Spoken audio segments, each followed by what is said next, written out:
Jalanan beraspal itu terasa makin sempit saat kami memasuki desa Gondang.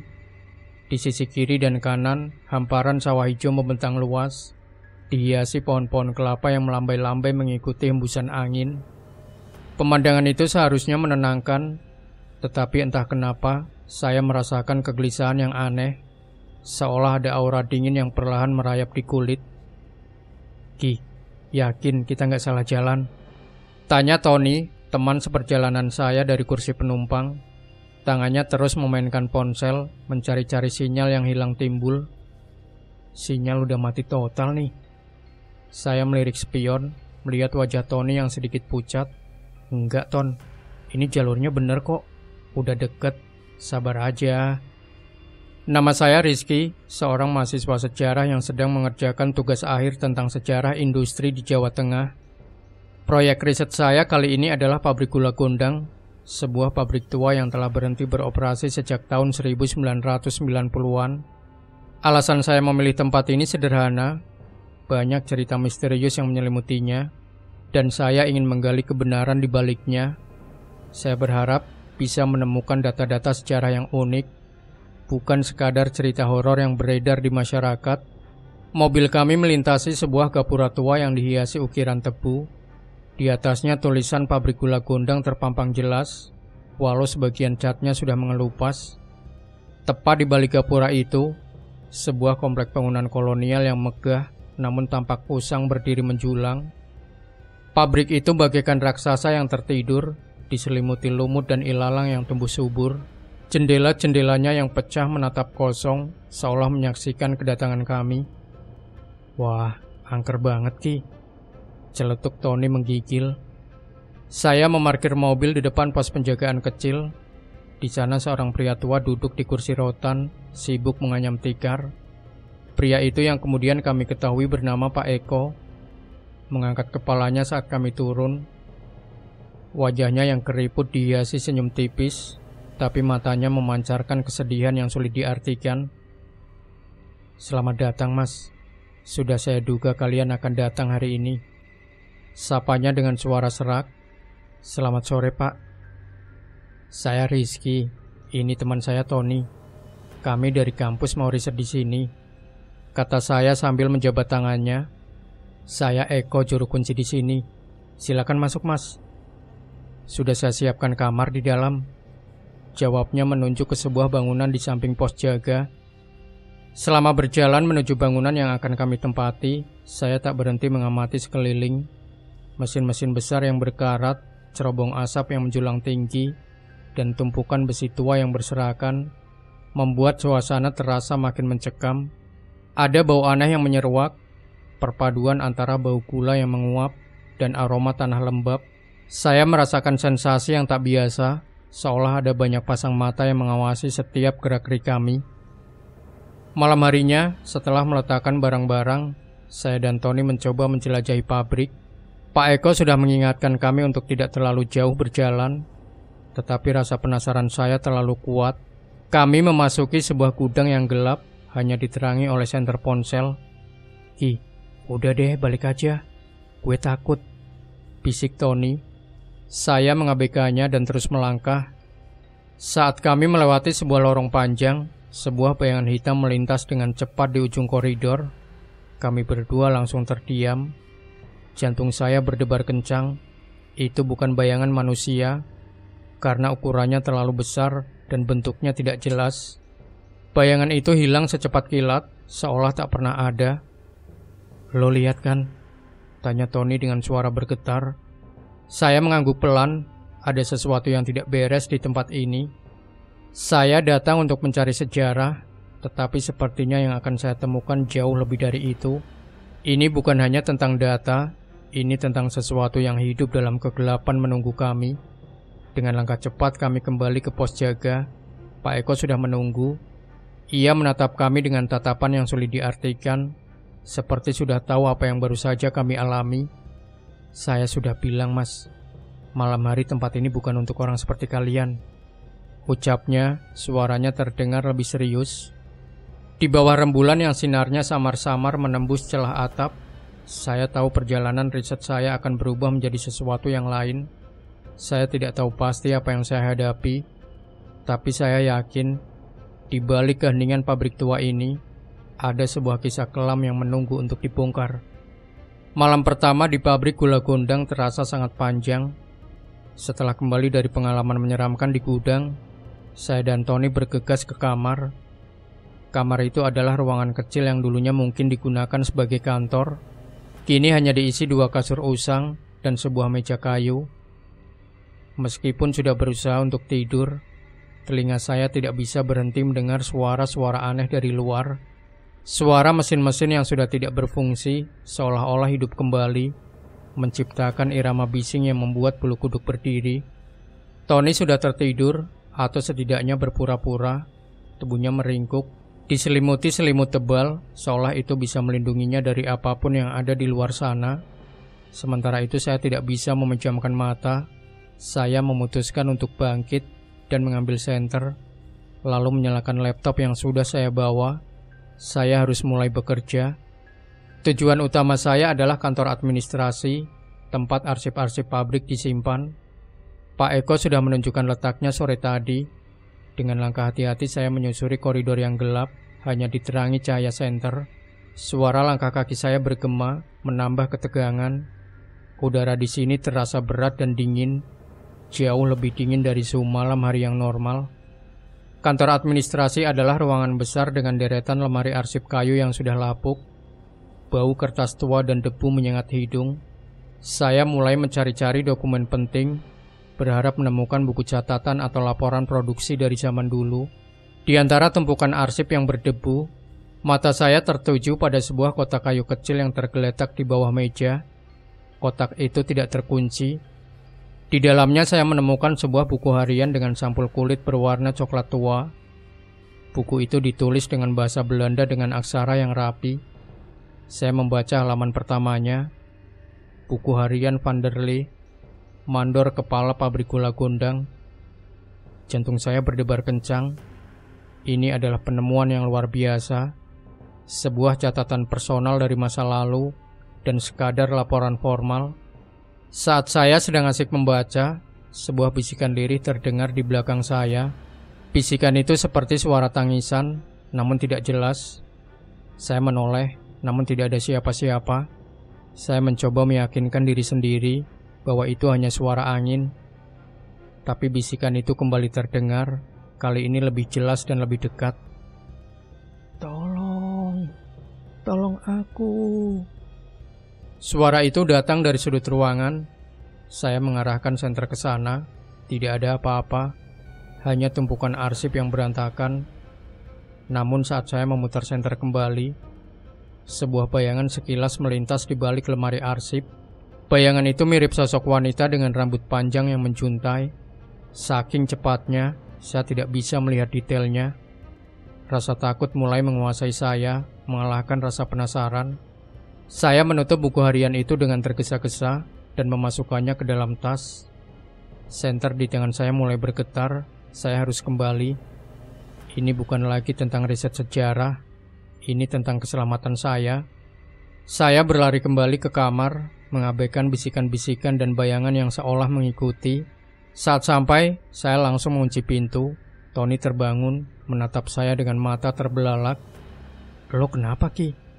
Kayak habis dikejar setan," tanyanya, suaranya parau. "Ton, lo harus dengerin gue. Gue nemu buku harian, dan gue dengar suara aneh. Gue juga lihat bayangan." Jawabku berusaha mengatur nafas. Tony memeluk lututnya, wajahnya semakin pucat. "Gue bilang juga apa? Tempat ini gak bener. Udah, mending kita pergi besok pagi. Bodoh amat sama riset lo." Saya terdiam, ucapan Tony ada benarnya. Namun di dalam tas saya, buku harian Van der Lee terasa berat. Ada sesuatu yang menunggu untuk diungkap, dan saya merasa terlepas dari rasa takut ini. Saya tidak bisa pergi begitu saja. Kisah pabrik gula gondang, entah baik atau buruk, telah memanggil saya. Malam itu rasa penasaran akhirnya mengalahkan ketakutan. Tony sudah tertidur pulas, mungkin karena kelelahan dan syok. Saya mengambil buku harian Van der Lee dari tas, menyalakan senter, dan mulai membaca. Setiap kata yang tertulis di dalamnya terasa seperti jejak dingin dari masa lalu. Tulisan itu rapi dan teratur, seolah Van der Lee adalah seorang yang teliti. Namun, di balik kerapiannya, ada nada keputusasaan dan ketidaknyamanan yang kuat. Buku harian itu dimulai dengan Van der Lee yang tiba di pabrik gula Gondang pada awal tahun 1900-an. Ia adalah seorang mandor yang ambisius, ditugaskan untuk meningkatkan produksi gula dan efisiensi kerja. Awalnya, catatannya dipenuhi dengan optimisme, menggambarkan bagaimana ia menerapkan teknologi baru dan sistem kerja yang lebih efisien. Ia memuji kesuburan tanah dan kualitas tebu di Jawa Tengah. Namun, memasuki bulan-bulan berikutnya, nada tulisan itu berubah. Hari ini mesin giling nomor 3 macet lagi. Ini adalah insiden ketiga dalam 2 minggu terakhir. Kami telah memeriksa setiap bagian, tetapi tidak ada kerusakan. Para pekerja pribumi percaya ini adalah ulah roh penunggu pabrik. Mereka mengatakan pabrik ini haus darah, omong kosong. Saya membaca dengan seksama, catatan-catatan selanjutnya semakin mengkhawatirkan. Van der Lee mulai mencatat kecelakaan kerja yang sering terjadi, mulai dari mesin yang tiba-tiba berputar sendiri, hingga para pekerja yang terjatuh tanpa sebab. Ia menolak semua cerita tahayul yang beredar di kalangan pekerja. Tetapi kecelakaan itu terus berulang. Produksi menurun drastis, para pekerja mogok, menolak masuk ke pabrik. Mereka ketakutan. Mereka bersikeras bahwa pabrik ini tidak senang dan menuntut persembahan. Saya menertawakan mereka di depan umum, tetapi di dalam hati, saya mulai merasakan getaran aneh saat berada di dalam pabrik. Van der Lee kemudian mencatat bahwa seorang tua dari desa yang disebutnya sebagai dukun mendekatinya dan menawarkan solusi. Dukun itu menjelaskan bahwa pabrik ini didirikan di atas tanah angker dan dihuni oleh makhluk gaib yang kuat. Untuk menenangkan makhluk itu, diperlukan sebuah ritual dan persembahan. Van der Lee yang awalnya skeptis, akhirnya putus asa dan setuju untuk melakukan ritual itu secara diam-diam. Di bagian ini tulisan Van der Lee menjadi kurang jelas, seolah ia menulisnya dengan terburu-buru. Ia menyebutkan ritual itu melibatkan sesajen, mantra, dan persembahan yang lebih kuat. Ada beberapa kata yang diacak, tetapi saya bisa menyimpulkan inti dari ritual itu. Setelah melakukan apa yang ia katakan, produksi kembali normal. Kecelakaan-kecelakaan aneh berhenti.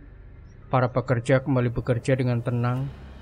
Dukun itu mengatakan, roh pabrik ini sudah tenang dan akan melindungi kita, asalkan dia tidak pernah lupa dengan kesepakatan ini.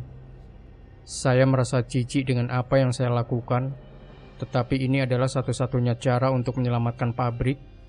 Saya mengernyitkan dahi. Perjanjian, persembahan apa yang lebih kuat? Semakin saya membaca, semakin jelas bahwa ada sesuatu yang mengerikan di balik kata-kata Van der Lee. Ada praktik yang jauh lebih gelap dari sekadar ritual sesajen. Bisakah persembahan itu adalah tumbal?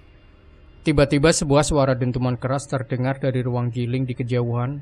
Bunyi itu diikuti dengan suara besi bergesekan yang memekakkan telinga, seolah mesin-mesin tua itu tiba-tiba dihidupkan. Saya menoleh ke arah jendela, melihat sekilas cahaya merah berkedip. Dari kejauhan sebelum akhirnya padam. Jantung saya berdebar kencang.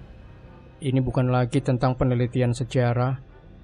Ini tentang sebuah rahasia kelam yang terkubur di bawah mesin-mesin tua ini. Sebuah praktik yang mungkin masih terus berlanjut. Dan saya dengan buku harian di tangan telah membuka pintu menuju kebenaran yang tidak seharusnya saya ketahui. Tony terbangun duduk dengan mata melotot. Suara apa itu, Ki? Tanyanya dengan suara serak. Saya menatapnya, tidak tahu harus menjawab apa. Saya hanya bisa memegang erat buku harian itu, menyadari bahwa apa yang saya pegang bukan hanya catatan sejarah, melainkan bukti dari sebuah dosa masa lalu yang mungkin belum terhapus. Keesokan paginya, suasana di antara saya dan Tony terasa tegang. Kami berdua tidak banyak bicara. Tony masih ketakutan setelah mendengar suara-suara aneh semalam. Sementara saya harus memikirkan isi buku harian Van der Lee.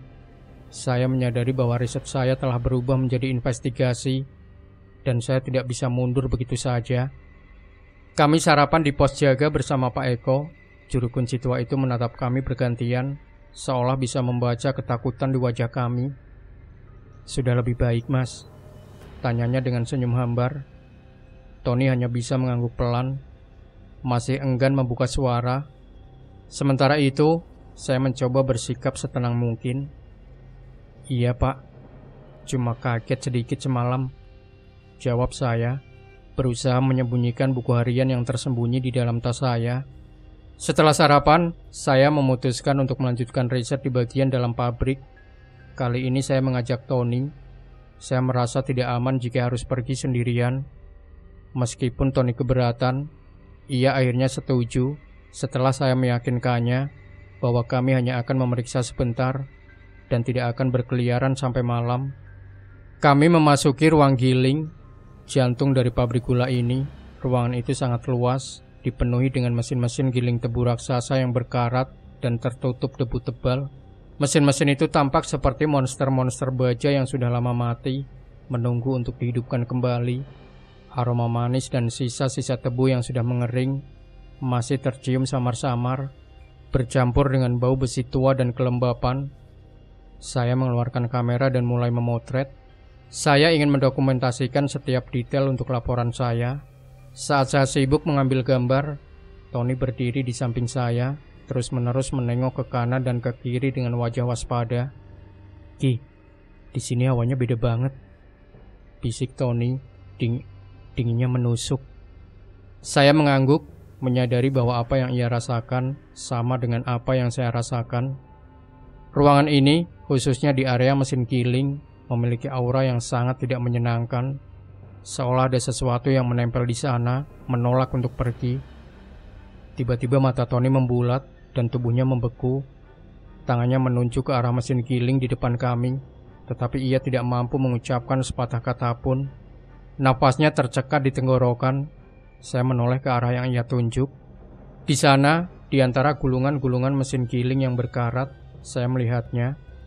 Sosok wanita berambut panjang, mengenakan kebaya putih yang lusuh, melayang di atas mesin giling. Wajahnya tidak terlihat jelas karena tertutup rambut panjangnya, tetapi saya bisa merasakan tatapan kosongnya. Sosok itu tidak bergerak, hanya melayang di sana, seolah menjadi bagian dari mesin itu sendiri.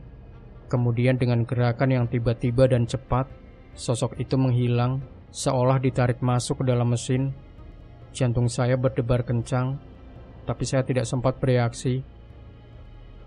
"Ki, lo lihat kan?" Tony berteriak, suaranya pecah karena ketakutan. Ia langsung berlari keluar, tidak peduli dengan saya. Saya berdiri mematung di tengah ruangan itu, menatap kosong ke arah mesin giling. Di dalam keheningan yang mencekam, saya mendengar suara lirih, bukan bisikan, tapi suara isak tangis yang pilu. Isak tangis itu datang dari dalam mesin, bergema di seluruh ruangan. Saya tersadar dan segera bergegas menyusul Tony. Di luar ia sudah terisak-isak, tubuhnya gemetaran. "Gue gak mau di sini, Ki. Kita harus pergi. Gue mohon." Kami bergegas kembali ke pos jaga. Pak Eko kembali menatap kami. Raut wajahnya tidak terkejut sama sekali. Ia hanya menggeleng pelan, seolah kami adalah anak-anak nakal yang baru saja melanggar aturan. "Sudah saya bilang, jangan terlalu dalam. Mereka tidak suka diganggu," ucapnya. Suaranya tenang, tetapi tatapannya menyiratkan sesuatu yang lebih. Ada rahasia di matanya, rahasia yang jauh lebih dalam daripada sekadar cerita horor. Saya menyadari bahwa apa yang kami lihat di dalam ruang giling bukan halusinasi atau bayangan. Itu adalah penampakan nyata, penampakan yang berhubungan erat dengan catatan Vanderlei. Siapakah wanita itu dan apa yang terjadi padanya di ruang giling? Saya tahu saya tidak bisa pergi sekarang.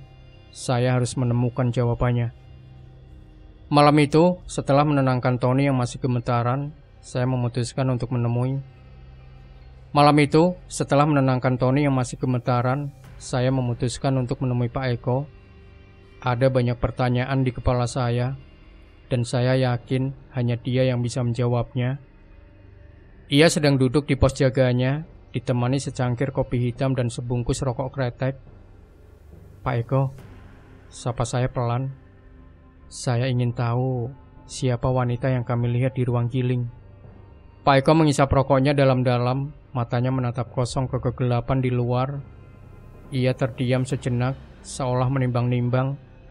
Apakah sudah saatnya untuk membuka rahasia yang ia simpan? Duduklah Mas Rizky, katanya menunjuk kursi kosong di sampingnya. Saya tahu Mas penasaran. Semua orang yang datang ke sini pasti penasaran. Saya duduk, Pak Eko memulai ceritanya dengan suara pelan tetapi penuh penghayatan.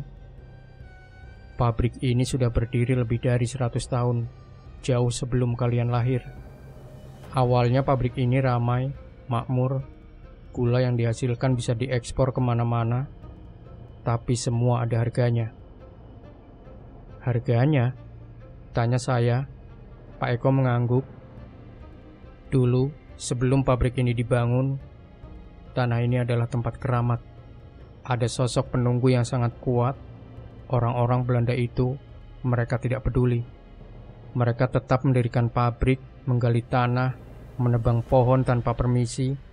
Akhirnya terjadilah serangkaian kecelakaan, mesin rusak, pekerja celaka, produksi turun drastis. Ceritanya sangat mirip dengan isi buku harian Van der Lee. Saya menyimpulkan bahwa apa yang dicatat Van der Lee adalah kejadian nyata yang menjadi legenda di desa ini. Lalu sesepuh desa melakukan ritual. Mereka menemukan bahwa penunggu itu tidak bisa diusir. Satu-satunya cara adalah dengan berdamai. Lanjut Pak Eko. Maka dibuatlah perjanjian. Perjanjian apa, Pak? Desak saya. Perjanjian untuk menjaga pabrik ini. Mereka menyebut penunggu itu Dewi Gula. Dia akan memastikan produksi lancar dan tidak ada kecelakaan, asalkan setiap tahun ada satu tumbal yang dipersembahkan. Napas saya tertahan. Tumbal, kata itu yang saya duga dari isi buku harian Van der Lee. Tumbal? Ulang saya tidak percaya. Iya Mas, tumbal. Seorang gadis muda akan diculik, lalu dikorbankan ke ruang giling. Konon, arwah gadis itu yang akan menjadi dewi baru, menggantikan yang lama.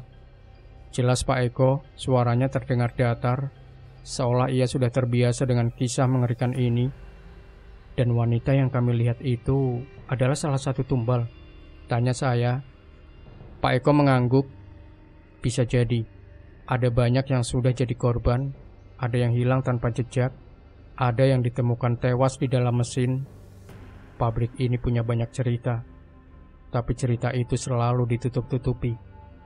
Ia kemudian menceritakan bahwa praktik itu berlangsung selama puluhan tahun, dari zaman Belanda hingga kemerdekaan. Setiap kali produksi menurun atau terjadi kecelakaan, orang-orang tertentu akan menculik seorang gadis muda dari desa lain atau dari kalangan pekerja sendiri untuk dijadikan korban. Lalu, kenapa sekarang pabrik ini tutup? Tanya saya. 1 tahun sebelum tutup, ada seorang mandor baru yang menolak melakukan ritual itu. Ia tidak percaya, ia memecat semua orang yang terlibat.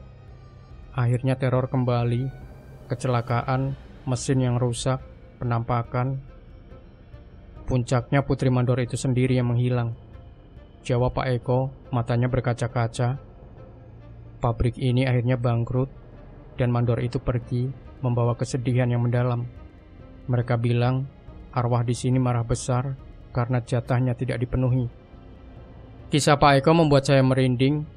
Di balik kegagahan bangunan pabrik ini, tersembunyi sejarah praktik tumbal yang mengerikan. Wanita yang kami lihat di ruang giling adalah salah satu dari sekian banyak korban.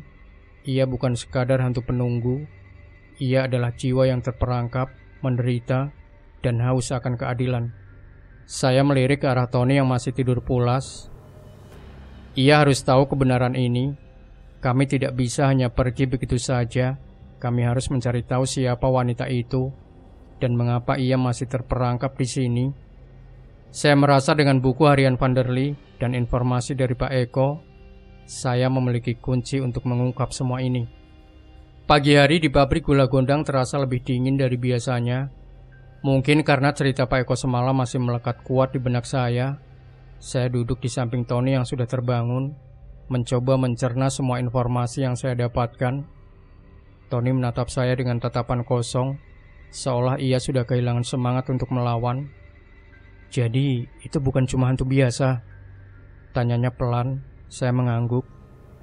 "Ini tentang tumbal, Ton. Tumbal yang sudah terjadi selama puluhan tahun." "Ki, gue gak peduli lagi. Gue mau pulang," ucapnya, suaranya putus asa.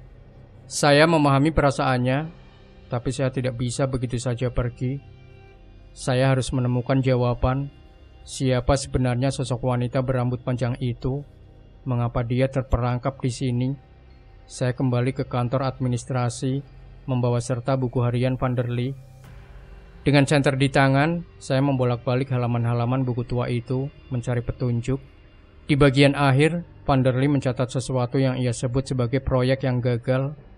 Ia adalah gadis pribumi yang paling cantik yang pernah saya lihat. Saya mempekerjakannya di pabrik ini hanya untuk sekadar memandangnya. Namanya Sarwanti. Dia polos, lugu, dan tidak tahu apa-apa tentang kegelapan yang menyelimuti tempat ini. Saya merasa bersalah karena telah membuatnya bekerja di sini, terutama karena dia yang akan menjadi korban berikutnya. Tulisan itu membuat saya terperangah.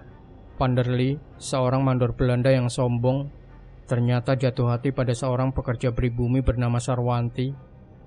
Tapi kemudian ia mengkhianatinya. Di bawah tulisan itu ada sebuah sketsa pensil.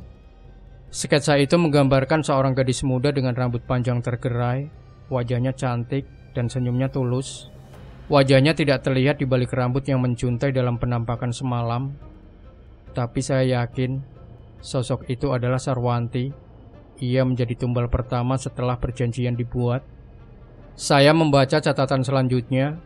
Vanderly menjelaskan bagaimana ia menjebak Sarwanti, memaksanya masuk ke ruang giling pada malam hari saat pabrik kosong.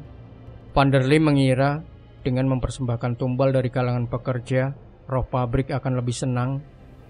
Namun, setelah pengorbanan Sarwanti, Vanderly dihantui rasa gelisah yang mendalam.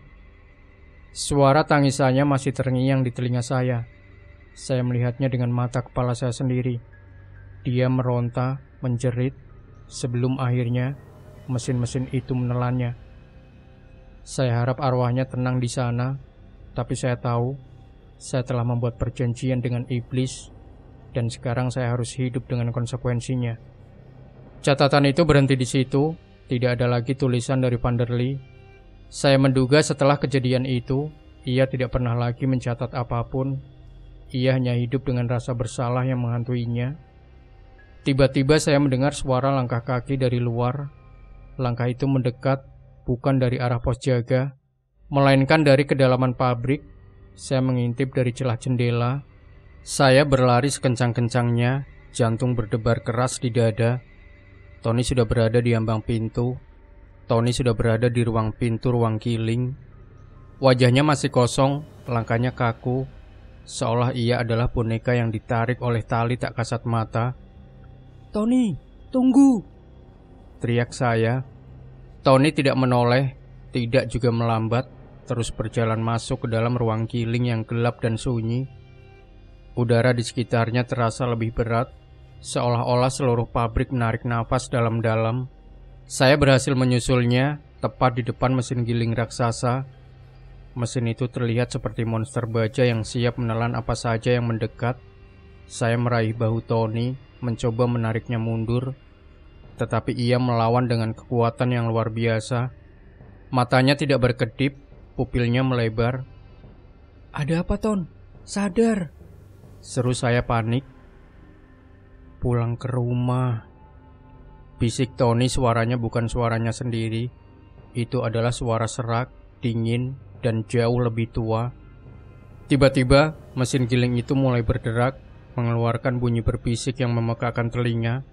Perlahan gulungan-gulungan berkaratnya mulai berputar, seolah hidup kembali. Suara itu yang saya dengar semalam, kini terdengar lebih dekat dan lebih nyata. Sosok wanita berambut panjang Sarwanti muncul di antara gulungan mesin. Kali ini ia tidak melayang, kakinya menapak di tanah. tetapi gerakannya sangat halus, seperti angin. Ia menatap, lalu mengulurkan tangannya yang pucat, mengisyaratkan Tony untuk mendekat. Tumbal perjanjian. Bisik Sarwanti, suaranya adalah bisikan yang sama yang saya dengar di kantor administrasi. Saya menyadari ini bukan hanya hantu yang mengganggu. Ini adalah entitas yang membutuhkan tumbal, dan targetnya sekarang adalah Tony. Perjanjian gaib yang dibuat Vanderlei berpuluh-puluh tahun lalu masih berlaku. Arwah di pabrik ini belum tenang, dan ia masih menuntut korbannya. Saya mencoba menarik Tony lebih kuat. Sarwanti menoleh ke arah saya. Matanya memancarkan amarah. Ia tidak ingin saya mengganggu. Lalu, ia mengeluarkan sebuah suara lolongan yang membuat gendang telinga saya hampir pecah. Di dalam ketakutan yang mencekam itu, saya teringat akan sebuah catatan di buku harian Vanderlei yang terlewatkan. Catatan itu menjelaskan bagaimana perjanjian itu diikat. Vanderlei atas saran dukun menggunakan sebuah benda sebagai perantara. Ia harus mengorbankan sesuatu yang ia anggap berharga yang berhubungan dengan Sarwanti. Sambil terus menarik Tony, saya berusaha mengingat-ingat di manakah Vanderlei menyembunyikan benda itu. Di akhir catatannya, Vanderlei menulis, "Aku mengubur bukti perjanjian itu di tempat yang paling dalam, tempat di mana tidak ada seorang pun yang akan menemukannya, jauh di bawah ruang giling ini, ruang bawah tanah." Tiba-tiba Tony berhasil melepaskan diri dari genggaman saya dan berlari menuju mesin giling. Dengan refleks cepat saya meraihnya kembali dan mendorongnya sekuat tenaga. Tony terjatuh, dan saya bisa melihat mata kosongnya mulai berkedip, seolah kesadarannya perlahan kembali. Sarwanti meraung marah. Mesin giling berputar semakin kencang. Suaranya membuat kami berdua ketakutan. "Ki, tolong aku." Tony akhirnya sadar. Saya tidak punya waktu lagi.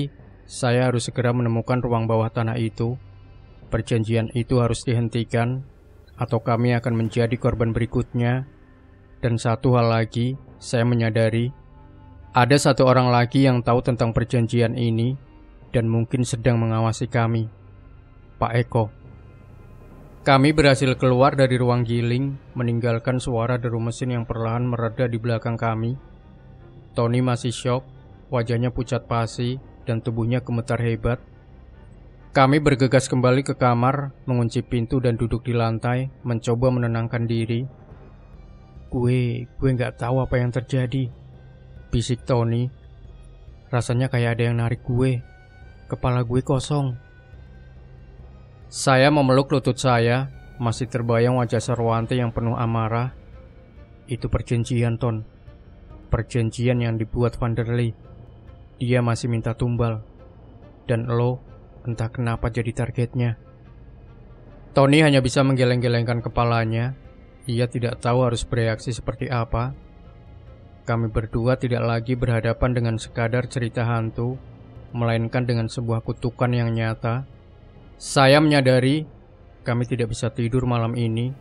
Saya menjaga Tony, memastikan dia tidak keluar kamar lagi. Saya juga berpikir keras, mengapa Tony yang menjadi target? Apa hubungannya dengan dia? Saya mengamati wajahnya, tetapi tidak menemukan jawaban. Pada akhirnya kelelahan mengalahkan kami. Saya terlelap di samping Tony, masih dalam posisi duduk. Namun tidur saya tidak nyenyak. Saya langsung ditarik ke dalam mimpi buruk. Dalam mimpi itu saya berada di sebuah padang tebu yang sangat luas. Angin berembus kencang, membawa aroma manis dan anyir.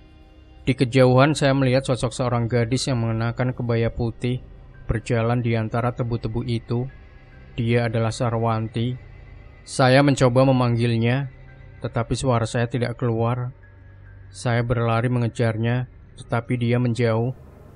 Tiba-tiba dia berhenti dan menoleh ke belakang.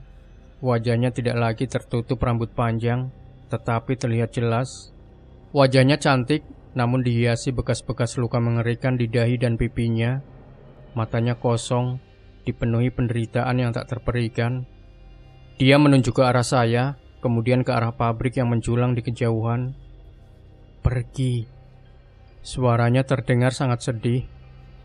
Pergi sebelum kalian seperti aku.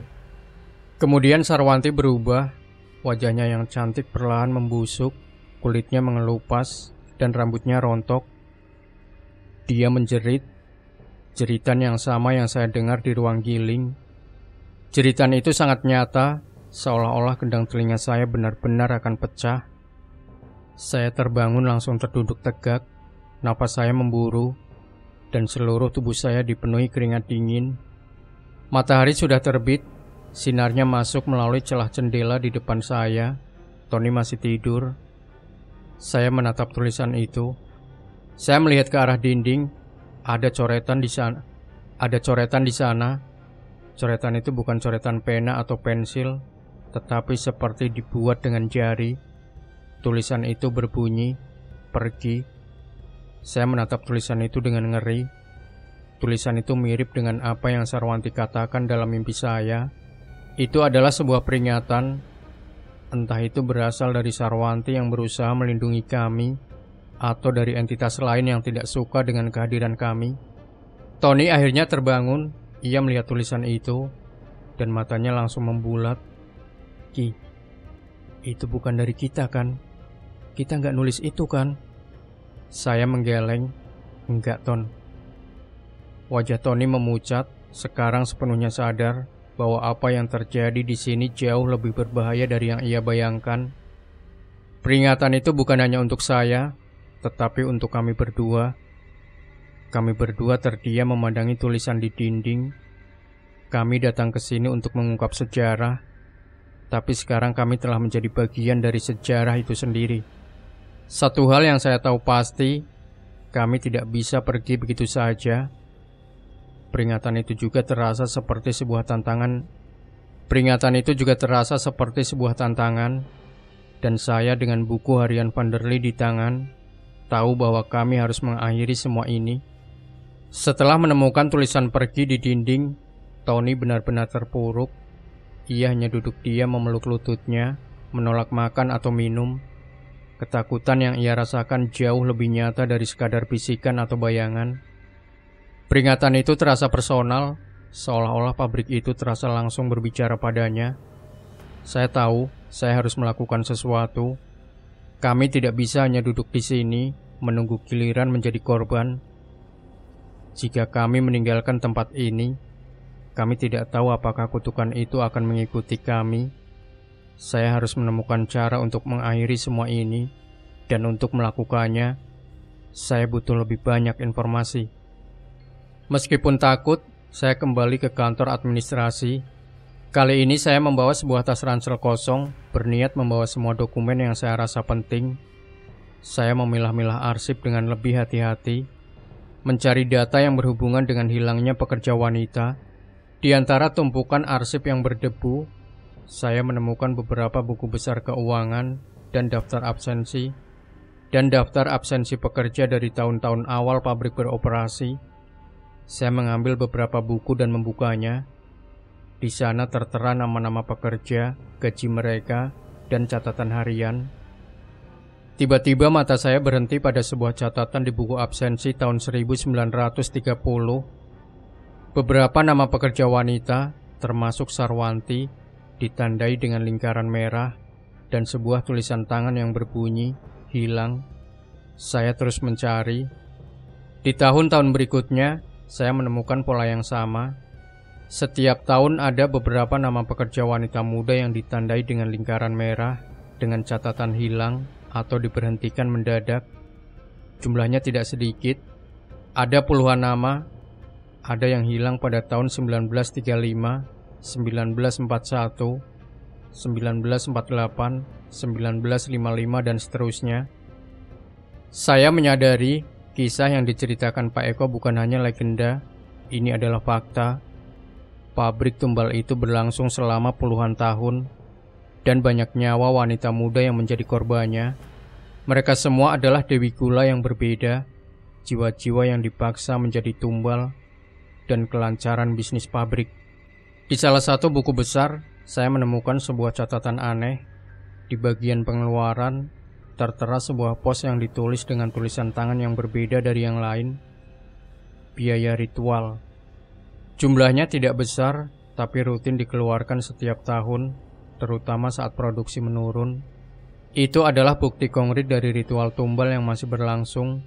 Bahkan setelah Vanderlei pergi, tiba-tiba saya mendengar suara langkah kaki dari luar. Langkah itu pelan tetapi jelas. Itu bukan langkah Tony. Suara langkah itu mendekat, kemudian berhenti tepat di depan pintu kantor administrasi. Saya mematikan senter dan bersembunyi di balik lemari arsip. Pintu terbuka pelan, sinar rembulan masuk menyoroti bayangan tubuh seseorang. Itu adalah Pak Eko. Ia masuk, tetapi tidak menyalakan lampu. Ia berjalan perlahan ke tengah ruangan, lalu mengeluarkan sesuatu dari saku jaketnya. Itu adalah sebuah kotak kecil berisi dupa dan beberapa kembang. Pak Eko meletakkan dupa di atas meja, membakarnya, lalu duduk bersila. Ia memejamkan mata dan mulai merapalkan mantra-mantra dalam bahasa Jawa kuno. Wajahnya terlihat khusyuk, tetapi juga dipenuhi ketakutan. Saya menyadari Pak Eko bukan hanya juru kunci biasa. Ia adalah orang yang menjaga perjanjian itu tetap berjalan. Ia adalah keturunan dari orang-orang yang terlibat dalam ritual tumbal ini, dan ia terikat pada perjanjian gaib itu. Cahaya dupa yang redup menerangi wajahnya, dan saya melihat sesuatu yang tidak biasa. Ada sebuah bekas luka berbentuk lingkaran kecil di pergelangan tangannya.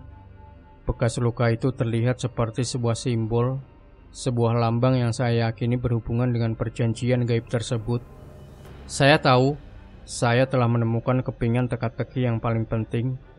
Saya telah menemukan bukti dari praktik tumbal yang nyata, dan saya telah menemukan orang yang menjadi kunci dari semua misteri ini. Saya harus menyelamatkan Tony, dan untuk itu, saya harus menghadapi Pak Eko dan mengakhiri perjanjian gaib yang telah memakan begitu banyak korban. Saya menunggu hingga Pak Eko selesai dengan ritualnya dan keluar dari kantor administrasi. Saya tidak berani bergerak sampai langkah kakinya menjauh dan suara pintu pos jaga tertutup terdengar. Saya keluar dari balik lemari, napas saya masih terengah-engah. Di atas meja, dupa yang dibakar Pak Eko masih mengepul. Asapnya membentuk bayangan aneh di dinding. Saya kembali ke kamar dengan tumpukan arsip dan buku-buku. Tony sudah terbangun, menatap saya dengan tatapan khawatir. "Ki, dari mana aja? Gue takut sendirian," ucapnya dengan suara parau. "Maaf Ton, gue harus cari tahu lebih banyak," jawab saya sambil meletakkan tumpukan buku di atas meja. "Dan gue rasa gue udah nemuin sesuatu yang penting." Saya menceritakan semua yang saya temukan, mulai dari daftar absensi yang hilang, catatan biaya ritual di buku besar, hingga penampakan Pak Eko yang sedang merapalkan mantra. Tony mendengarkan dengan seksama, raut wajahnya berubah dari ketakutan menjadi ketegangan. "Jadi, Pak Eko itu orang yang lanjutin tumbalnya?" tanya Tony tidak percaya. "Mungkin. Dia pasti terikat sama perjanjian itu, sama kayak Vanderlei," jawab saya. "Dia adalah keturunan dari orang-orang yang terlibat di dalamnya. Dia juga yang selalu ngunci ruang giling setiap malam. Mungkin dia nggak mau kita ganggu ritualnya." Saya menyadari satu hal lagi, peringatan pergi yang kami temukan di dinding mungkin bukan hanya ancaman dari arwah. Itu juga bisa jadi peringatan dari Pak Eko yang secara tidak sadar, di bawah pengaruh perjanjian, mencoba mengusir kami agar tidak mengganggu ritualnya. "Kita harus gimana, Ki? Kita nggak bisa lari, tapi kita juga nggak bisa ngelawan Pak Eko. Dia pasti udah dikendalikan," kata Tony. "Kita nggak perlu ngelawan. Kita cuma perlu cari cara buat ngancurin perjanjian itu. Ingat buku harian Vanderlei. Ada petunjuk tentang ruang bawah tanah," jawab saya. Kami berdua merasa seperti sedang bermain petak umpet dengan maut. Setiap sudut pabrik ini menyimpan rahasia, dan setiap langkah yang kami ambil bisa menjadi langkah terakhir. Kami memutuskan untuk kembali tidur, mengumpulkan energi untuk malam berikutnya. Kami tahu, kami harus menemukan ruang bawah tanah itu sebelum Pak Eko menyadari bahwa kami sudah mengetahui rahasianya. Sore harinya kami mencoba berinteraksi dengan Pak Eko. Saya mengajaknya berbincang-bincang santai, mencoba mencari celah untuk bertanya lebih lanjut tentang ruang bawah tanah. Pak Eko hanya menjawab seadanya. Senyumnya tidak sampai ke mata. Setiap kali saya mencoba mengarahkannya ke topik ruang bawah tanah, ia selalu mengalihkan pembicaraan. "Oh, Mas Rizky suka sejarah ya? Pabrik ini dulunya punya mesin-mesin canggih dari Belanda loh," ucapnya dengan nada yang dibuat-buat ramah. Sikapnya yang aneh membuat saya semakin yakin Pak Eko sedang menyembunyikan sesuatu. Ia tidak ingin kami tahu tentang ruang bawah tanah itu. Malam itu, kami berdua sudah bersiap. Kami membawa senter, air minum, dan buku harian Van der Lee. Kami memutuskan untuk menunggu hingga Pak Eko tertidur. Kami mengintip dari balik jendela, melihat Pak Eko masuk ke dalam kamarnya dan mematikan lampu. "Ini waktunya," bisik saya pada Tony. Kami keluar dari kamar dengan sangat hati-hati, berusaha tidak menimbulkan suara. Kami harus menemukan jalan menuju ruang bawah tanah yang menurut buku harian berada di bawah ruang giling. Kami tahu misi ini sangat berbahaya, tetapi kami juga tahu ini adalah satu-satunya cara untuk mengakhiri kutukan pabrik gula Gondang dan menyelamatkan diri kami. Malam itu bulan purnama bersinar terang, memancarkan cahaya putih keperakan yang membuat pabrik gula terlihat semakin misterius. Saya dan Tony bersembunyi di balik tumpukan karung goni, menunggu saat yang tepat untuk bergerak. Malam ini, kami tidak hanya mencari jalan ke ruang bawah tanah, kami juga ingin memastikan apa yang sebenarnya Pak Eko lakukan. Tepat saat jarum jam menunjukkan pukul 12 malam, Pak Eko keluar dari pos jaganya. Wajahnya terlihat pucat, matanya kosong, seolah ia sedang dalam keadaan tidak sadar. Di tangannya, ia membawa sebuah boneka jerami yang dibentuk menyerupai sosok wanita, lengkap dengan kebaya putih lusuh. Tony menelan ludah, tubuhnya gemetar. "Ki, itu buat apa?" bisiknya. "Dia mau melanjutkan ritual," jawab saya. Suara saya hampir tidak terdengar. Kami mengikutinya dari kejauhan, memastikan kami tetap tersembunyi. Pak Eko berjalan perlahan menuju ruang giling. Di bawah sinar bulan, langkahnya terasa berat, seolah ia dipaksa untuk melakukannya. Di dalam ruang giling, ia meletakkan boneka jerami itu di atas meja yang sudah usang, di samping mesin giling. Kemudian Pak Eko mulai merapalkan mantra-mantra yang sama seperti yang saya dengar di kantor administrasi. Suaranya serak, memenuhi keheningan malam yang mencekam. Saya bisa merasakan hawa dingin yang menusuk tulang, seolah ada energi tak kasat mata yang memenuhi ruangan itu. Mantra-mantra itu berlanjut selama beberapa menit. Lalu, sesuatu yang mengerikan terjadi. Gulungan-gulungan besi mesin giling tiba-tiba bergerak, berputar dengan sendirinya, menghasilkan suara deru yang memekakkan telinga. Dinding pabrik bergetar, dan debu-debu tua berjatuhan dari langit-langit. Lampu-lampu tua yang masih utuh berkedip-kedip. Lalu boneka jerami itu, yang tadinya diam, perlahan bergerak, tangannya terangkat. Kemudian kepalanya menoleh ke arah Pak Eko. Mata jeraminya yang kosong seolah menatap Pak Eko, menunggu perintah. Tony mencengkram lengan saya kuat-kuat. Ia terlihat ketakutan setengah mati. "Ki, itu bukan Pak Eko. Ada yang ngendaliin dia," bisiknya. Saya mengangguk, menyadari bahwa apa yang kami saksikan adalah perwujudan dari perjanjian gaib yang dibuat Van der Lee. Boneka jerami itu adalah simbol tumbal, dan Pak Eko adalah pelaksana ritual yang terikat oleh kutukan. Tiba-tiba mata boneka jerami itu menoleh ke arah kami. Jantung saya berhenti berdetak. Kami ketahuan. Dengan gerakan cepat boneka jerami itu bangkit dan melayang di udara. Ia bergerak menuju ke arah tempat kami bersembunyi. Pak Eko berdiri di sana, menatap kosong ke arah kami, seolah ia adalah penjaga yang telah menjalankan tugasnya. Ini bukan lagi tentang investigasi, ini tentang keselamatan kami. Boneka jerami itu melayang ke arah kami dengan cepat. Matanya yang kosong menyoroti kami berdua. Kami harus segera keluar dari sini. "Lari!" teriak saya. Kami bangkit dari persembunyian dan berlari sekuat tenaga. Namun, saat kami sampai di pintu keluar, kami menemukan pintu itu terkunci dari luar. Kami terperangkap. Suara deru mesin giling di belakang kami semakin kencang, dan bayangan boneka jerami yang melayang semakin dekat. Kami terjebak di tengah ritual tumbal yang mengerikan, dan kami berdua tahu malam ini kami bisa menjadi tumbal yang berikutnya. Kami terperangkap, pintu keluar terkunci, jantung kami berdegup kencang memompa adrenalin ke seluruh tubuh. Di belakang kami suara deru mesin giling semakin nyaring, seolah-olah seluruh pabrik sedang mengaum. Boneka jerami itu dengan mata kosongnya melayang di udara, menghalangi jalan kami. Pak Eko berdiri di dekatnya, tatapannya kosong seperti boneka yang selalu dikendalikan. "Tony, kita harus cari jalan lain," teriak saya. Kami berdua bergegas menuju ujung lain dari ruangan, di mana ada pintu lain yang menuju ke area pengemasan. Namun, pintu itu juga terkunci. Kami terperangkap di dalam ruangan giling, dikepung oleh teror yang nyata. Tiba-tiba mesin giling berhenti berputar. Keheningan yang tiba-tiba ini jauh lebih menakutkan dari suara deru yang bising tadi.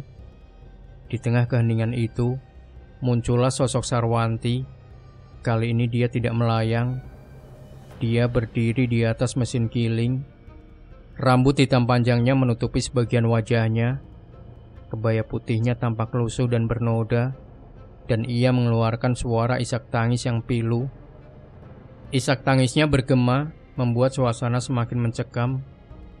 Kemudian ia mengangkat kepalanya, memperlihatkan wajahnya yang cantik, namun dipenuhi kepedihan. Air mata darah mengalir dari matanya. Ia menunjuk ke arah kami, tepatnya ke arah Tony. "Dia tumbal berikutnya," bisiknya dengan suara serak. Tony mundur selangkah, menabrak tumpukan karung goni di belakangnya. "Bukan, aku bukan tumbal," teriaknya. Sarwanti mengabaikannya. Ia melayang turun dari mesin giling dan perlahan-lahan mendekati kami. Setiap langkahnya tidak mengeluarkan suara, tetapi ia meninggalkan jejak air berwarna merah di lantai yang berdebu. Matanya yang kosong menatap lurus ke arah Tony, seolah Tony adalah satu-satunya orang di ruangan itu. "Datanglah kepadaku," bisik Sarwanti. Tiba-tiba, bayangan-bayangan hitam muncul dari sudut-sudut ruangan. Bayangan-bayangan itu tidak jelas bentuknya, tetapi mereka semua bergerak menuju ke arah kami, menciptakan sebuah lingkaran yang mengepung kami. Kami terpojok. Saya menyadari ini adalah perwujudan dari perjanjian gaib yang dibuat oleh Vanderly. Sarwanti bukan satu-satunya arwah yang menuntut tumbal. Ada banyak arwah lain, korban-korban lain yang kini menjadi penjaga dari ritual mengerikan ini. Tony berteriak ketakutan saat bayangan-bayangan itu mulai mendekat. Sarwanti menatapnya, lalu tersenyum, senyum yang mengerikan. Dengan gerakan yang sangat cepat, ia menembus bayangan-bayangan itu dan meraih pergelangan tangan Tony. "Tumbal," bisiknya sekali lagi. Tony jatuh ke lututnya, matanya kembali kosong seperti saat ia berjalan menuju ruang giling tadi. Saya tidak bisa membiarkannya. Saya harus melakukan sesuatu. Saya harus mematahkan perjanjian ini. Sarwanti mencengkram pergelangan tangan Tony dengan kekuatan yang tidak wajar. Tony tersentak, tetapi tubuhnya tidak lagi meronta. Matanya yang kosong menatap lurus ke mesin giling, seolah takdirnya sudah ditentukan. Mesin itu yang tadinya diam, kini mulai mengeluarkan suara berderak, seolah mengantisipasi mangsanya. Saya tidak bisa tinggal diam. Saya harus mematahkan cengkraman Sarwanti. "Lepaskan dia!" teriak saya maju selangkah. Sarwanti menoleh ke arah saya. Wajahnya yang cantik tetapi memancarkan penderitaan mendadak dipenuhi amarah. Ia melepaskan Tony, tetapi sebelum saya bisa mendekat, Sebuah bayangan hitam pekat melintas di depan saya, menghalangi jalan. Bayangan itu tidak memiliki bentuk yang jelas, tetapi saya bisa merasakan kehadirannya yang dingin. Tumbal untuk kami semua, bisik bayangan itu. Suaranya terdengar seperti bisikan ribuan orang. Tony yang terbebas dari cengkraman Sarwanti mulai berjalan sendiri, seperti saat ia menuju ke ruang giling tadi. Ia berjalan perlahan, langkahnya kaku, menuju ke arah mesin giling yang berputar. Saya mencoba menerobos bayangan hitam itu, tetapi rasanya seperti menembus dinding baja yang tidak terlihat. Saya tidak bisa maju, saya panik. Dalam keputusasaan saya mencoba memanggil nama Tony, tetapi suara saya tidak sampai kepadanya. Ia sudah terlalu jauh, terlalu terperangkap di dalam pengaruh gaib pabrik ini. Tiba-tiba dari kegelapan di sudut ruangan, sebuah sosok muncul. Itu adalah Pak Eko. Matanya masih kosong, tetapi ia bergerak dengan cepat. Ia tidak datang untuk membantu, melainkan untuk menghalangi saya. "Jangan ganggu," ucapnya. Suaranya serak dan dingin. Ia mengeluarkan sebuah golok tua dari balik bajunya. "Ini sudah takdir."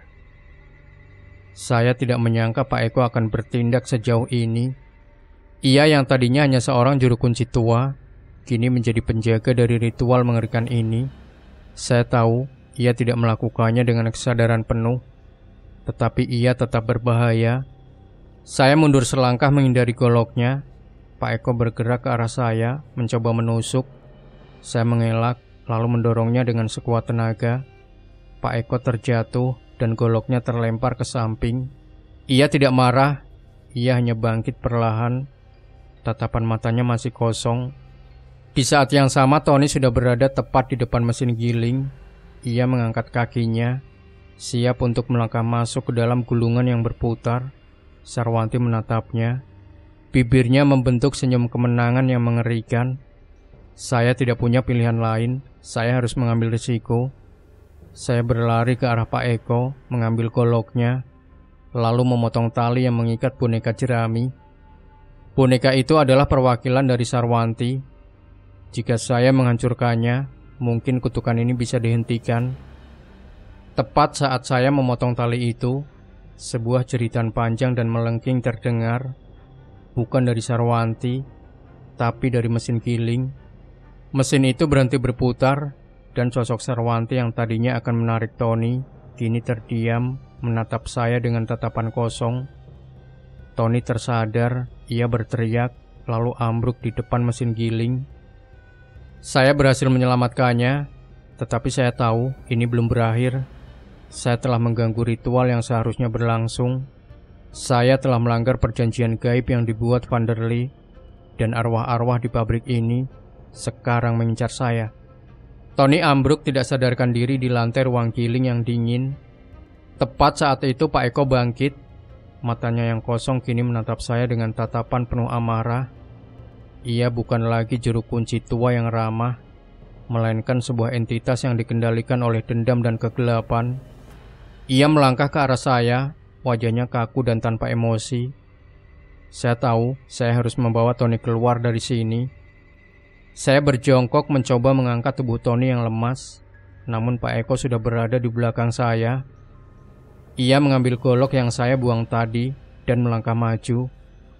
"Tumbal harus tetap ada," bisiknya. Suaranya terdengar seperti dengungan lebah. Saya tidak punya pilihan selain meninggalkan Tony sejenak. Saya mendorong tubuhnya agar menjauh dari jangkauan Pak Eko. Saya berdiri dan menghadapinya. Pak Eko tidak menyerang. Ia hanya berdiri di sana mengayunkan goloknya pelan, seolah sedang memainkan sebuah tarian kematian. Di tengah ketegangan itu, saya melihat sebuah pintu kecil yang tersembunyi di balik tumpukan karung goni. Itu adalah pintu menuju ruang bawah tanah, tempat Van der Lee menyembunyikan bukti perjanjian. Saya harus ke sana, tetapi saya tidak bisa meninggalkan Tony. Tiba-tiba dari arah mesin giling, muncullah sosok Sarwanti. Wajahnya kini tidak lagi penuh amarah. Ia menatap saya dengan tatapan sedih, seolah memberi isyarat. Ia menunjuk ke arah Pak Eko, lalu ke arah pintu ruang bawah tanah. Saya mengerti Sarwanti tidak ingin lagi ada korban. Dia ingin perjanjian ini berakhir. Pak Eko adalah penghalang terakhir. Saya mengambil kesempatan saat Pak Eko sedikit lengah. Saya berlari ke arah pintu, mencoba membukanya, namun pintu itu terkunci. Pak Eko melihat tindakan saya dan bergerak cepat. Ia mengayunkan goloknya ke arah saya. Saya berhasil menghindar, tetapi ia berhasil mendorong saya masuk ke dalam ruang giling. Pintu belakang ruang giling yang saya kira terkunci, ternyata terbuka. Saya terlempar ke dalam, terperangkap di antara mesin-mesin tua yang berkarat. Pak Eko masuk mengunci pintu dari dalam. Ia berdiri di ambang pintu, menghalangi jalan saya. Ia tersenyum sinis, senyum yang bukan miliknya. Kau mengganggu, maka kau yang akan menggantikannya, bisiknya. Saya menyadari saya telah jatuh ke dalam perangkap yang dibuat oleh Pak Eko. Ia ingin saya menjadi tumbal berikutnya, menggantikan Tony. Di luar, saya mendengar isak tangis Tony yang mulai sadar. Ia berteriak memanggil nama saya. Saya terperangkap dan saya tahu kali ini saya tidak bisa menyelamatkan diri sendiri. Ini adalah akhir dari perjalanan saya. Saya berhasil menghindari golok Pak Eko dan mendorongnya hingga ia terhuyung. Dalam kekacauan itu, Tony yang sudah sadar sepenuhnya berhasil membuka pintu yang dikunci dari luar. Ia melihat saya dan Pak Eko yang sedang berkelahi. Tanpa berpikir panjang, Tony menarik saya keluar dari ruang giling, menutup dan mengunci pintu dari luar. Pak Eko terperangkap di dalamnya. Kami berdua berlari sekuat tenaga, tidak peduli dengan rasa sakit dan kelelahan yang kami rasakan. Kami meninggalkan ruang giling yang kini sunyi, hanya menyisakan suara deru mesin yang terhenti. Kami terus berlari hingga kami sampai di luar gerbang pabrik. Kami berdua jatuh ke tanah, terengah-engah. Kami selamat untuk saat ini, namun kami tahu teror ini belum berakhir. Tiba-tiba seorang pria tua berjalan mendekat. Pria itu adalah seorang warga desa yang tinggal tidak jauh dari pabrik. Ia menatap kami dengan tatapan yang penuh iba. "Kalian kenapa, nak? Pucat sekali," tanyanya. Kami hampir celaka di dalam, Pak," jawab Tony, suaranya gemetar. Pria tua itu mengangguk, seolah sudah tahu apa yang terjadi. "Sudah saya duga, pabrik itu memang tidak suka diganggu." Saya menyadari pria ini tahu sesuatu. Saya menceritakan semua yang kami alami, mulai dari bisikan, bayangan, hingga ritual yang dilakukan Pak Eko. Pria tua itu mendengarkan dengan seksama, kemudian menghela napas panjang. "Nak, apa yang kalian alami bukan hal baru. Sudah sering terjadi. Dulu nenek moyang saya juga terlibat dalam semua ini," ucapnya. "Perjanjian gaib itu akan dibuat oleh Vanderlei. Perjanjian gaib itu bukan dibuat oleh Vanderlei, tapi oleh nenek moyang desa ini. Mereka bersekutu dengan iblis, dan Vanderlei adalah orang yang pertama kali menjalankan ritualnya." "Maksud Bapak?" tanya saya terkejut. Nenek moyang Pak Eko adalah orang yang paling terlibat dalam perjanjian itu. Mereka adalah penjaga dari ritual tumbal ini. Pak Eko hanyalah korban dari garis keturunan itu. Ia tidak bisa melawannya. Jelas pria tua itu. Setiap ada anak keturunan yang lahir, ia akan diikat oleh perjanjian itu. Ia akan menjadi budak dari arwah pabrik selamanya. "Lalu, bagaimana kita bisa menghentikannya?" tanya saya penuh harap. "Satu-satunya cara adalah dengan menghancurkan perjanjian itu sendiri." Perjanjian itu diikat dalam sebuah kotak kayu yang disembunyikan di ruang bawah tanah. Jika kotak itu dihancurkan, maka perjanjian itu akan batal, jawabnya. "Tapi hati-hati, nak. Menghancurkan kotak itu tidak akan mudah. Kalian akan menghadapi penjaga-penjaga yang jauh lebih kuat dari Pak Eko." Pria tua itu memberikan kami sebuah jimat, terbuat dari daun kering dan benang putih. "Ini hanya bisa melindungi kalian dari hawa jahat, tapi tidak dari penjaga itu sendiri. Kalian harus berani, nak. Kalian adalah satu-satunya harapan desa ini." Kami mengambil jimat itu, hati kami dipenuhi ketakutan dan tekad. Kami tahu kami tidak bisa lari lagi. Kami harus kembali ke dalam pabrik yang penuh teror, ke dalam ruang bawah tanah untuk mengakhiri semua ini. Setelah bertemu dengan pria tua dari desa, kami menyadari bahwa semua yang kami alami bukanlah kebetulan.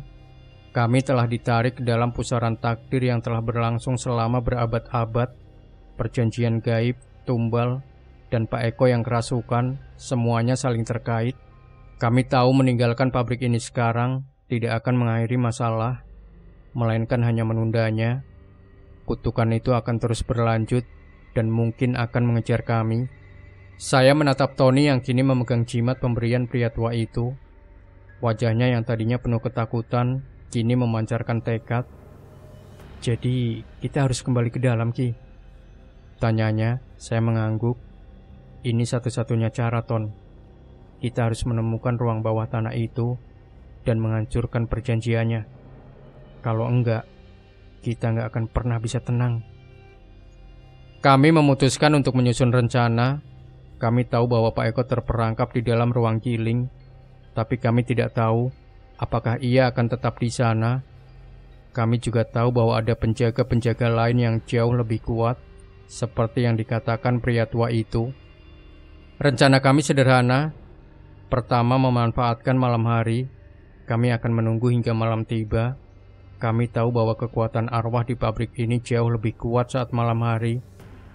Tapi kami juga tahu bahwa penjaga-penjaga itu cenderung tidak aktif jika tidak ada ritual yang sedang berlangsung. Kedua, mencari pintu rahasia. Berdasarkan catatan Vanderlei, pintu menuju ruang bawah tanah berada di bawah ruang giling.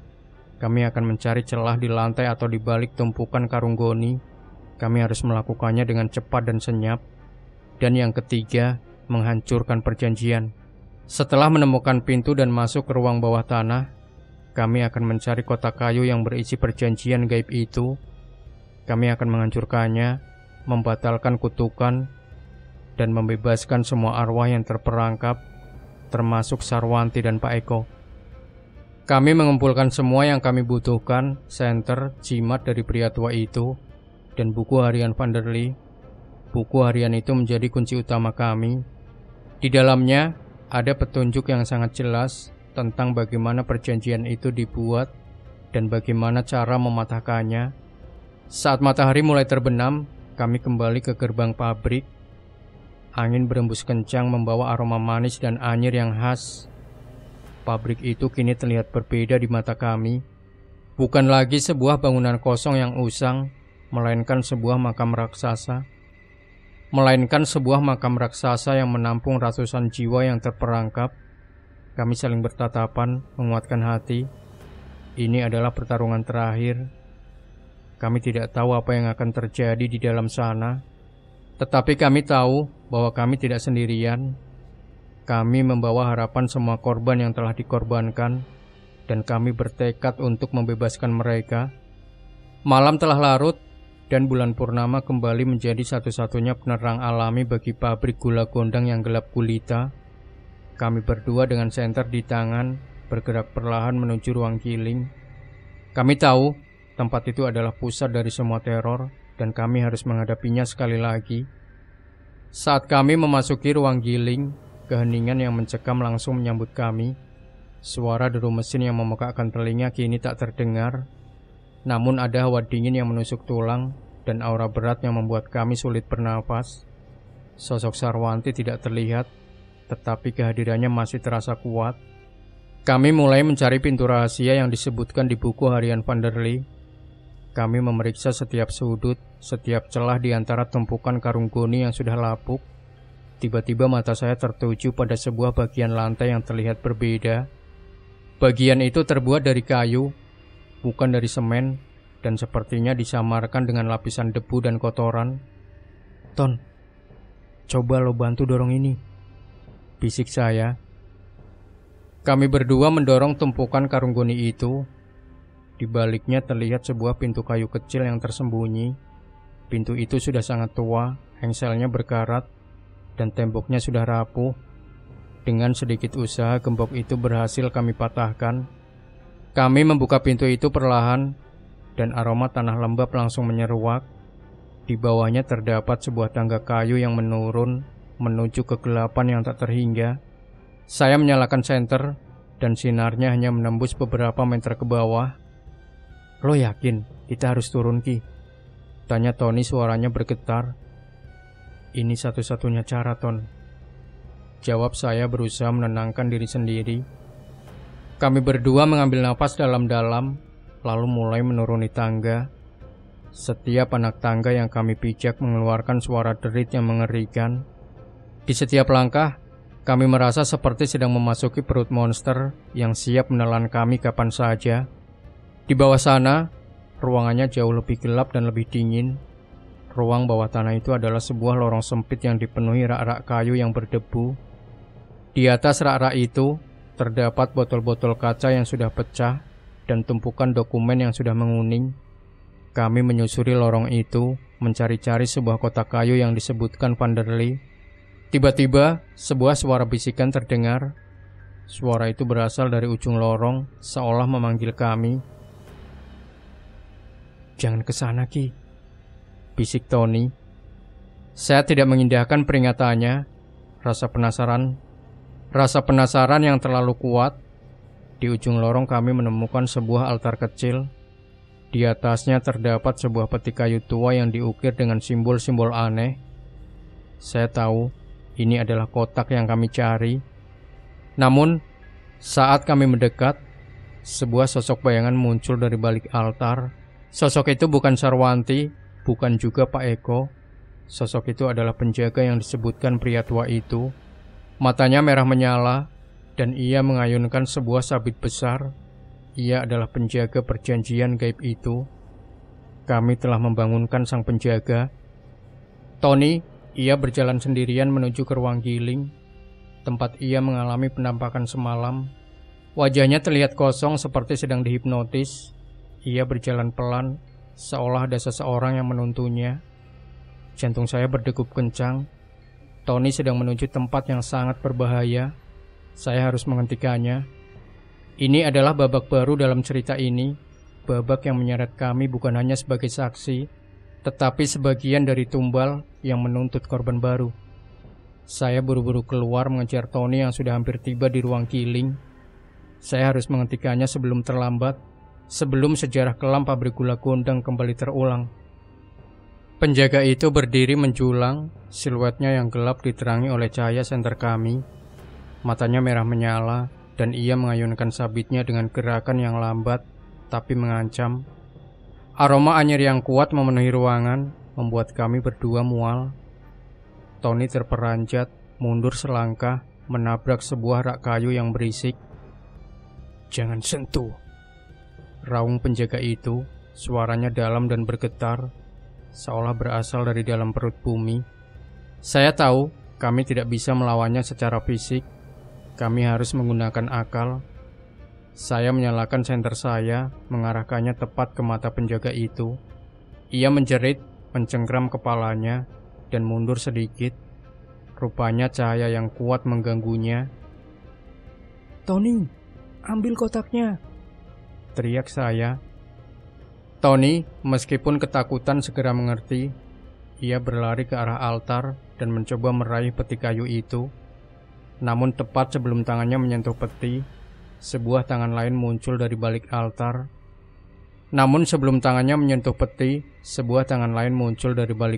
Meraihnya. "Aku sudah menunggu kalian," bisik suara serak. Itu adalah Pak Eko. Ia tidak lagi terlihat sebagai juru kunci tua yang ramah. Matanya merah menyala, sama seperti penjaga itu. Dan ia tersenyum, senyum yang mengerikan. Ia memegang sebuah golok tua di tangan kanannya. "Kau Pak Eko?" tanya saya tidak percaya. "Bukan, aku adalah penjaga yang sesungguhnya," jawabnya. Suaranya kini terdengar asing. "Tubuh ini hanyalah wadah. Perjanjian ini sudah mengalir dalam darah keturunanku." Saya menyadari Pak Eko tidak hanya dikendalikan, ia adalah bagian dari perjanjian itu, dan ia secara sadar atau tidak sadar melindungi perjanjian itu. Ia adalah penjaga dari garis keturunan. Tiba-tiba penjaga dengan sabit itu menghilang, diserap ke dalam tubuh Pak Eko. Kini Pak Eko berdiri menjulang, tingginya bertambah, dan otot-ototnya membesar. Ia terlihat seperti monster, dan matanya menatap saya dengan tatapan penuh dendam. Kalian tidak akan pernah bisa menghancurkan perjanjian ini. Aku tidak akan membiarkan kalian, raungnya. Saya menyadari bahwa ini adalah pertarungan terakhir. Kami tidak hanya melawan hantu, kami melawan sebuah kekuatan kuno yang telah berakar di pabrik ini selama ratusan tahun. Saya memegang jimat yang diberikan pria tua itu, dan saya tahu ini adalah satu-satunya senjata yang kami miliki. Pak Eko yang kini menjadi penjaga dari perjanjian gaib itu melangkah ke arah kami.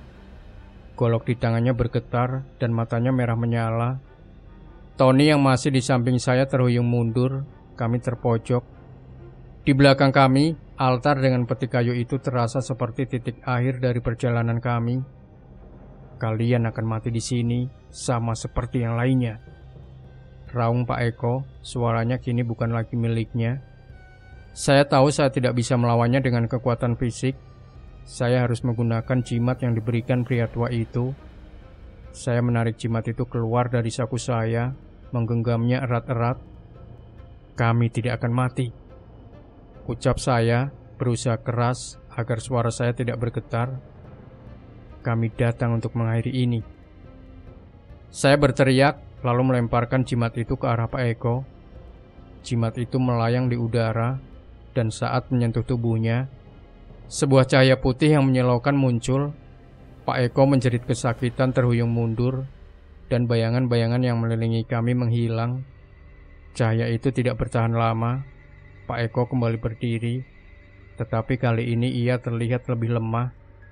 Matanya tidak lagi merah menyala, melainkan kembali kosong, seperti pertama kali kami melihatnya. Ini adalah kesempatan kami. Saya bergegas ke altar, meraih peti kayu itu. Saya tahu ini adalah kunci untuk mengakhiri semua ini. Namun saat tangan saya menyentuh peti, sebuah jeritan pilu terdengar. Itu adalah jeritan Sarwanti. Ia muncul di depan saya, wajahnya yang penuh kesedihan menatap saya. Jangan hancurkan perjanjian itu, bisiknya. Aku terikat.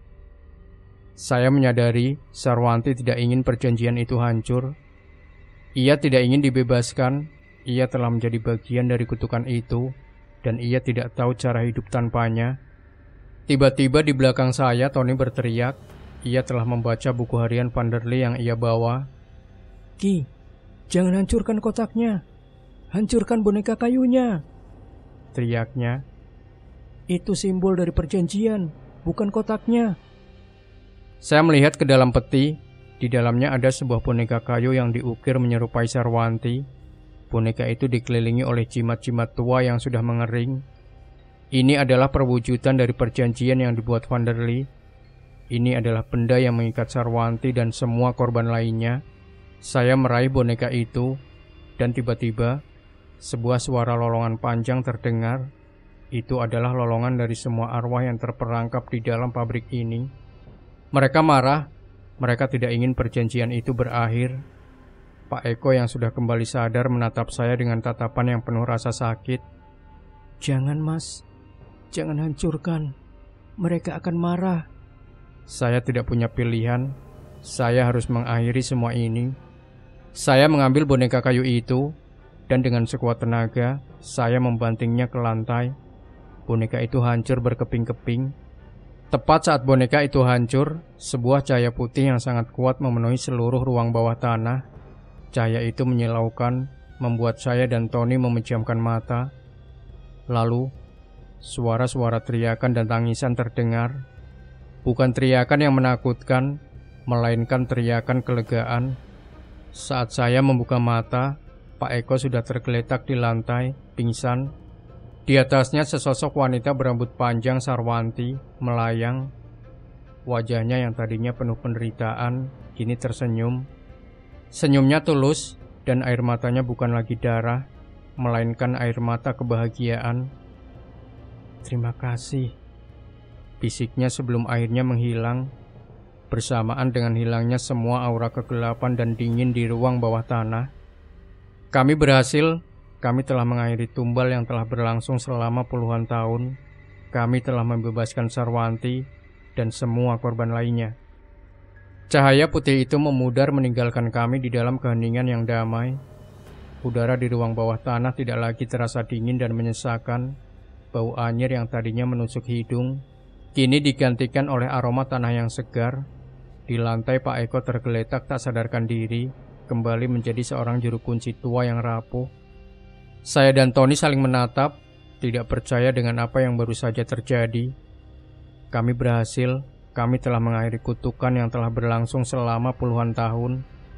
Kami mengangkat Pak Eko yang pingsan dan membawanya keluar dari ruang bawah tanah. Saat kami menaiki tangga, kami bisa merasakan perubahan yang luar biasa. Pabrik yang tadinya mencekam dan menakutkan, kini terasa kosong. Tidak ada lagi bisikan, tidak ada lagi bayangan. Arwah-arwah yang terperangkap kini telah dibebaskan. Kami membaringkan Pak Eko di pos jaganya. Tidak lama kemudian ia sadar, ia menatap kami, lalu ke sekeliling, seolah baru terbangun dari mimpi buruk yang sangat panjang. Mas Rizky, Tony, bisiknya, matanya dipenuhi air mata. Saya mohon maaf. Saya tidak tahu apa yang telah saya lakukan. Kami mengangguk, memahami bahwa Pak Eko bukanlah pelaku, melainkan korban dari perjanjian gaib itu. Ia adalah seorang budak yang terperangkap dalam kutukan yang diwariskan oleh nenek moyangnya. Pagi itu, kami memutuskan untuk meninggalkan pabrik gula Gondang. Kami tidak bisa lagi tinggal di sana. Kami telah menyelesaikan misi kami, tetapi dengan pengalaman yang jauh lebih mengerikan dari yang kami duga. Di depan gerbang, pria tua dari desa itu sudah menunggu. Ia tersenyum melihat kami. Wajahnya dipenuhi kelegaan. Kalian berhasil, nak. Kalian telah membebaskan mereka. Terima kasih. Kami hanya bisa mengangguk, tidak bisa berkata apa-apa. Kami hanya bisa mengangguk, tidak bisa berkata-kata. Kisah kami di pabrik gula Gondang akan menjadi bagian dari hidup kami selamanya. Kami datang untuk mencari sejarah, tetapi kami justru menemukan sebuah tragedi dan menjadi bagian dari sebuah kisah heroik yang tak terduga. Di dalam mobil, saya memegang buku harian Vanderlei. Buku itu kini terasa ringan. Cerita di dalamnya tidak lagi menakutkan, melainkan menjadi sebuah pelajaran bahwa terkadang sejarah yang paling kelam adalah yang tersembunyi di balik keindahan dan kemakmuran, bahwa terkadang kejahatan masa lalu menuntut korban di masa kini, dan kami, Rizky dan Tony, adalah saksi bisu dari akhir dari sebuah kutukan yang mengerikan. Kami meninggalkan pabrik gula Gondang, sebuah tempat yang tadinya penuh teror, kini menjadi saksi dari sebuah kisah tragis yang berakhir dengan damai.